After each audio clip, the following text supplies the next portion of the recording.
Seja bem-vindo a mais uma história emocionante aqui no canal Recanto das Histórias. Olívia, você não vai buscar ele? Perguntou surpresa Dona Helena, a sogra. Olívia Fontes Andrade, professora do ensino fundamental, estava prestes a corrigir provas dos alunos, mas agora quem ficou surpresa foi ela. Buscar quem? Hoje é sábado. A alta dele está marcada só para segunda-feira. A senhora deve estar confundindo as datas. Ué, ele me disse que sairia hoje, sexta-feira. Eu até iria buscá-lo, mas estou preparando um almoço especial. A massa já está crescendo. Só que ele vai precisar de roupa limpa, disse Dona Helena, apressada. Estranho. Quando foi que ele disse isso? Ai, acho que ando toda atrapalhada com essas coisas. Mas claro, eu posso ir. Só preciso separar as roupas. Não se preocupe, já deixei tudo preparado, disse a sogra, sorrindo. Olívia deixou os cadernos de lado e começou a se arrumar para ir ao hospital. Seu marido, Paulo Andrade, estava internado após sofrer um ferimento na coxa. No início, todos pensaram que era algo grave, mas logo descobriram que não passava de um corte superficial. A ferida foi limpa, suturada e já estava quase cicatrizada. Ele havia se ferido durante uma viagem a trabalho. Olívia ficou muito abalada quando soube. Sentia pena do marido, mas também não conseguia conter a irritação. Já havia reclamado diversas vezes dessas viagens. Essas viagens envolviam o transporte de grandes quantias de dinheiro entre empresas. Pouquíssimas pessoas sabiam disso, apenas a chefia de Paulo. Ele sempre dizia que era seguro, que ela não precisava se preocupar. E de fato, quase sempre tudo corria bem. Mas dessa vez foi diferente. Segundo ele, foi atacado por bandidos armados com uma faca e escapou por pouco de ser morto. Tive muita sorte. Nenhum ferimento atingiu lugar vital. E ainda bem que uma mulher passava por perto e chamou a ambulância. Se não fosse por ela, eu teria sangrado até morrer, contou ele a Olívia. Agora, enquanto dirigia até o hospital, ela pensava apreensiva. Vai saber onde isso vai parar. E se exigirem que ele devolva o dinheiro? A quantia era enorme. A gente nunca viu esse tipo de valor na vida. Por enquanto, ninguém havia cobrado nada. O diretor da empresa chegou a ir ao hospital para conversar com Paulo. Ele conseguiu convencê-lo de que não teve culpa de nada. Ninguém está te acusando, concordou o chefe. Mas parece que alguém descobriu o que você estava transportando. Vamos ter que abrir uma investigação interna. Isso deixava a situação um pouco mais tranquila, mas mesmo assim Olívia continuava preocupada. Pensava em como convencer o marido a procurar outro emprego. Mais tarde, ao se despedir da nora, Dona Helena disfarçou com um leve sorriso. Ela havia mentido. Paulo só teria alta na segunda-feira, mas ela mandou Olívia ao hospital antes da hora, não por maldade, e sim com um objetivo claro. Dona Helena sempre teve carinho por Olívia e achava que o filho tinha muita sorte de tê-la como esposa. Mas recentemente descobriu que Paulo estava traindo a mulher. Pensou muito no que fazer. Falar diretamente com Olívia parecia arriscado. Ela não tinha provas, e se a nora pensasse que era uma tentativa de separá-los? Então teve uma ideia: mandar Olívia ao hospital de surpresa, no momento em que Paulo não a esperava. Se houvesse algo errado, ela mesma descobriria. Assim, Dona Helena não se envolveria diretamente, e os dois que resolvessem entre si. Olívia sensata, não é do tipo ciumenta, e ainda ama o Paulo. Talvez perdoe. Talvez discutam, mas acabem se acertando. E essa outra mulher suma de vez, pensava a sogra, com esperança de salvar o casamento do filho. Ao chegar ao hospital, sem imaginar o que encontraria, Olívia ouviu por acaso a conversa entre dois médicos no corredor. Aquele seu paciente, o Paulo Andrade, se recuperou bem rápido. Achei que o ferimento fosse mais sério. Pois é, mas, sinceramente, acho que foi tudo armado. Uma encenação. Se tivesse sido um golpe de verdade, teria atingido a artéria. Mas não, ele saiu no lucro. Ah, Sérgio, você sabe como a vida é cheia de surpresas. Vai ver, ele só deu sorte, respondeu o médico mais velho. Não sei não.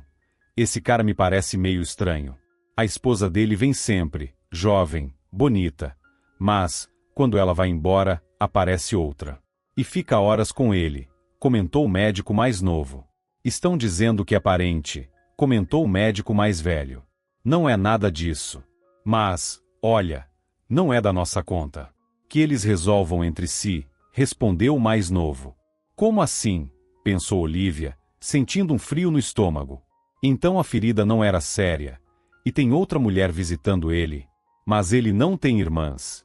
Será alguma parente distante que ele nunca mencionou?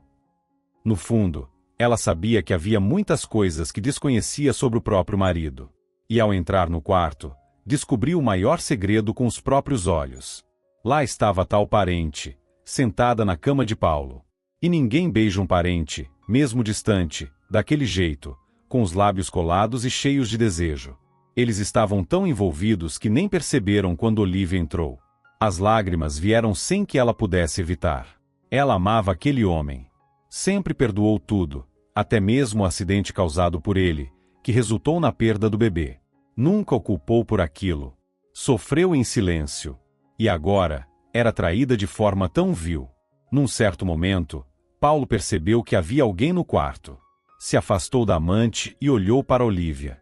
Mas não havia choque, nem culpa em seu olhar, apenas irritação. O que você está fazendo aqui?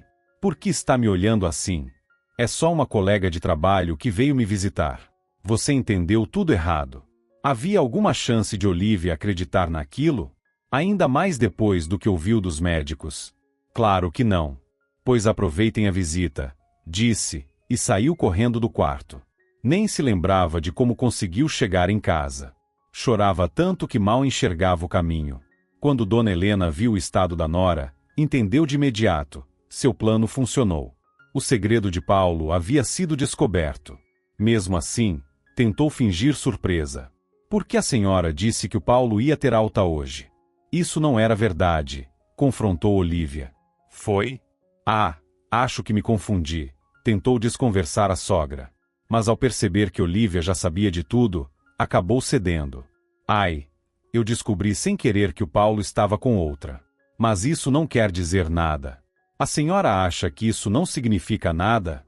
Olívia respondeu, firme. Eu não vou mais viver com ele. Vou pedir o divórcio. Mas vocês se amam. Foi só uma escapada. Você não vai terminar tudo por causa disso, vai? Insistiu Dona Helena, aflita. Eu gosto muito da senhora, de verdade. Mas isso não tem a ver com a senhora. Com ele, não dá mais. E sinceramente, acho que ele também não quer mais. Já está envolvido com outra, respondeu Olívia, firme. Ah, Olívia, minha filha, tenta salvar esse casamento, pediu a sogra, quase suplicando. Mas, no fundo, ela já sabia. A culpa era toda do filho. E dificilmente ele estaria disposto a consertar algo. Quando teve alta, Paulo agiu como se nada tivesse acontecido. Aceitou o divórcio sem discutir, não pediu desculpas e nem demonstrou qualquer abalo ao saber que Olívia havia saído de casa. Fez bem em ir embora. A gente não precisava mais dela aqui mesmo, disse ele, com frieza. Paulo, como pode falar assim? Vocês são uma família. Tentou argumentar Dona Helena. Mas ele sequer respondeu. Ainda assim, ela percebeu algo estranho. De repente, o filho começou a ir com frequência ao sítio da família, um lugar que ele evitava há anos. A propriedade era do pai de Dona Helena, já falecido. Ele foi apicultor e sonhava que o neto seguisse seus passos. Mas Paulo sempre teve pavor de abelhas. Desde que fora picado, passou a detestar tudo relacionado ao apiário. Por isso, a mudança de comportamento chamou a atenção da mãe. Que estranho, Paulo. Antes nem com promessa de herança você ia lá. E agora vive indo pro sítio. Coisa de gente mais velha, mãe, respondeu ele, tentando disfarçar. É bom passar um tempo na natureza. Não tem mais abelha nenhuma por lá. Dá para descansar, lembrar da infância. Dona Helena achou que era apenas uma forma de o filho se distrair. Afinal, ele tinha passado por um assalto e estava enfrentando um divórcio. Era natural querer se afastar um pouco. Mas, claro, nem ela, nem ninguém poderia imaginar o verdadeiro motivo por trás daquelas visitas à zona rural. Na verdade, Paulo nunca foi assaltado. Tudo foi armado. A própria amante o feriu, cuidadosamente, em um local seguro do corpo, sem risco grave. Depois, ela mesma ligou para a ambulância, fingindo ser uma desconhecida que passava na rua. Dessa forma, ninguém desconfiou da história. E o dinheiro que ele supostamente teria perdido, continuava com ele. Só que não podiam mexer naquele dinheiro tão cedo. Um enriquecimento repentino despertaria suspeitas. Paulo escondeu o dinheiro no sítio, dentro de uma das colmeias vazias. Ele acreditava que, mesmo que alguém começasse a desconfiar, dificilmente pensaria em procurar justamente ali. Nem mesmo se tentassem simular um novo assalto, quem imaginaria que algo tão valioso estaria escondido num apiário abandonado? Ainda assim, ele não conseguia relaxar. A preocupação de que algo pudesse acontecer com o tesouro o deixava inquieto. Por isso, passou a visitar o sítio com frequência, tentando controlar a ansiedade. Enquanto isso, Olívia também não estava bem. Continuava trabalhando, mas mesmo enquanto explicava a matéria ou interagia com os alunos, seus pensamentos estavam longe. Não conseguia se livrar das questões familiares. Em silêncio, culpava tanto o marido quanto Dona Helena, mesmo sabendo que a sogra não tinha más intenções. Por que ela me mandou ao hospital? Por que eu fui? Se eu não soubesse de nada, talvez o Paulo ainda estivesse comigo. Apesar disso, mantinha o profissionalismo. E por ser uma professora atenta e experiente, percebeu algo errado na sala. Os alunos haviam escolhido uma vítima para suas brincadeiras cruéis. Era sempre o mesmo menino, Guilherme. Viviam zombando dele, tentando isolá-lo. Olívia não entendia por quê. O garoto era educado, respeitoso com os professores e nunca provocava ninguém. Por um tempo, ela evitou intervir, acreditando que os próprios alunos precisavam aprender a lidar com suas diferenças. Mas, quando viu que aquilo tinha deixado de ser apenas implicância e virado perseguição séria, percebeu que precisava agir. Decidiu chamar o pai de Guilherme para conversar. Ela sabia que o menino havia perdido a mãe e que era o pai quem cuidava dele sozinho. Já o tinha visto algumas vezes. Parecia um homem correto, mas provavelmente muito atarefado. Ele raramente comparecia às reuniões da escola, mas com um chamado direto, com certeza viria. E quando finalmente se encontraram, Olívia levou um susto. O pai de Guilherme era justamente um dos médicos que ela havia ouvido no hospital, aquele que questionava a veracidade do ferimento de Paulo. Mas naquele momento, isso era o de menos. Ela estava ali por outro motivo. Queria falar sobre o menino. Dr. Sérgio Costa, não sei se o Guilherme já comentou algo, mas os colegas de classe estão sendo cruéis com ele. Estão zombando, maltratando, excluindo, disse Olívia. Não, ele nunca me falou nada disso. Mas por quê? O que está acontecendo? Perguntou Sérgio, visivelmente surpreso. Eu também não sei exatamente, admitiu Olívia. Mas o comportamento do Guilherme tem me preocupado muito. Ele aceita tudo calado, como se achasse que merece. Se continuar assim, vai acabar completamente excluído. Qualquer motivo vai servir para zombarem dele. Acho que precisamos ajudá-lo a sair desse padrão. Ajudar como? Você quer que eu ensine ele a brigar? Reagiu Sérgio, surpreso. Não, de jeito nenhum. Não é sobre briga. Mas ele precisa aprender a se impor, a se defender de alguma maneira. Talvez o senhor possa conversar com ele, como pai, como homem. Só peço, não brigue, nem castigue. Apenas explique. Ah, professora Olívia, a senhora não imagina o quanto eu tento. Mas com o trabalho no hospital, os plantões, quase não tenho tempo. Ainda assim, prometo que vou encontrar uma forma, garantiu ele. E a senhora não acha que também seria bom conversar com os outros meninos? Explicar que o que estão fazendo é errado, que isso machuca de verdade? Com certeza. Eu já falei com eles, mas vou conversar de novo. Eu entendo sua rotina puxada. Mas, sinceramente, acho que a vida do seu filho precisa vir antes do trabalho. Olívia também se sentia angustiada. Sabia que Sérgio não conseguia dar ao filho a atenção que ele precisava. Tentou entender com os alunos o motivo da rejeição. Perguntou com calma por que zombavam tanto de Guilherme, porque ninguém queria ser amigo dele. Mas ninguém deu uma explicação clara. E o pior, a situação se agravou. Depois que o pai foi chamado, os colegas passaram a acusar Guilherme de ter contado tudo. X9. Foi dedurar para a professora. Gritavam nos corredores. Mesmo dizendo que não contou nada, Ninguém acreditava. Até que ele não aguentou mais. Fugiu da escola, foi até a estação e embarcou no primeiro trem que apareceu, sem rumo, apenas querendo desaparecer. Quando deram falta do menino, chamaram a polícia imediatamente. As buscas começaram. O diretor convocou Olivia para uma conversa dura. Professor Olivia, o Guilherme estava sob sua responsabilidade. A senhora vai ter que responder por isso. Mas eu fiz o que pude. Falei com o pai dele, conversei com os colegas. Só que quanto mais eu tentava, mais as coisas pioravam, respondeu ela, aflita. E se a senhora não tinha experiência suficiente para lidar com esse tipo de situação, por que não pediu ajuda?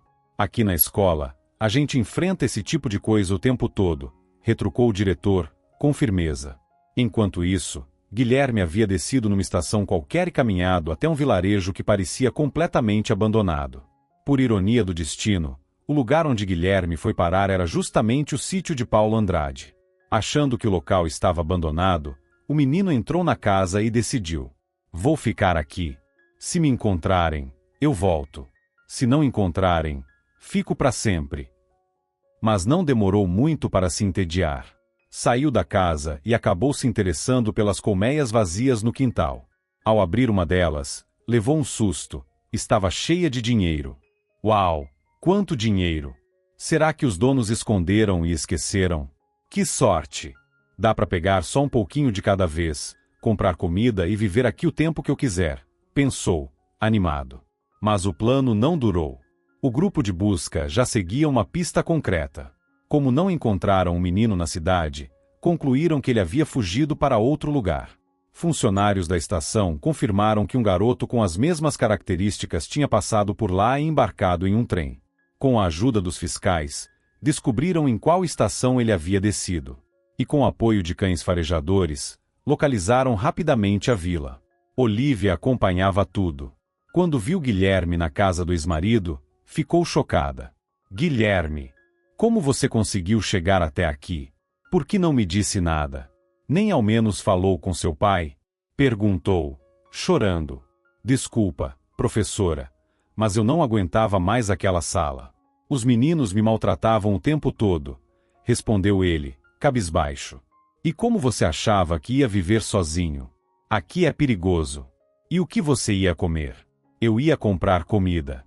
Eu achei um monte de dinheiro, disse ele, mostrando que havia encontrado escondido na colmeia. Ao ver as cédulas ainda lacradas com embalagens bancárias, Olivia entendeu imediatamente de onde vinham, e avisou a polícia. Meu ex-marido registrou um boletim de ocorrência dizendo que foi assaltado, mas o dinheiro estava escondido na casa dele. Pelo visto, foi ele quem roubou a própria empresa. E aquele ferimento nem foi sério. O médico que o atendeu, pai do Guilherme, pode confirmar. Paulo foi desmascarado. A polícia e a direção da empresa assumiram o caso. Mais tarde, Olivia contou tudo a Sérgio, tanto sobre a fuga de Guilherme quanto sobre o crime que ele, sem querer, ajudou a revelar. Então você não fugiu, você resolveu um caso. Tá mais pra detetive mirim, disse Sérgio, bagunçando os cabelos do filho com carinho. E olha, por ter ajudado a polícia, não vou te dar bronca. Mas na próxima vez, por favor, não assusta a gente assim, tá bem? E o mais importante, tenta não aceitar tudo calado. Detetive de verdade não pode ser medroso. Eu não sou medroso. Só não gosto de brigar, respondeu Guilherme, chateado. Ele não é covarde, doutor Sérgio. É um pacificador. E eu acredito de verdade que, a partir de agora, tudo vai melhorar, disse Olivia com firmeza. Ela reuniu os alunos e contou o que havia acontecido. Explicou como as zombarias haviam levado Guilherme a um limite perigoso e que, por causa da fuga dele, um crime grave foi revelado. Os colegas, tocados pela história, mudaram de atitude. Passaram a respeitá-lo. Quanto a Olivia, depois de tudo que viveu, percebeu que seus sentimentos por Paulo tinham se esvaziado. Já não havia dor, nem raiva, apenas indiferença. Veio então a verdade completa. Além da traição, Paulo havia cometido um crime desprezível, tudo por causa da amante. Olivia pediu o divórcio sem sofrimento.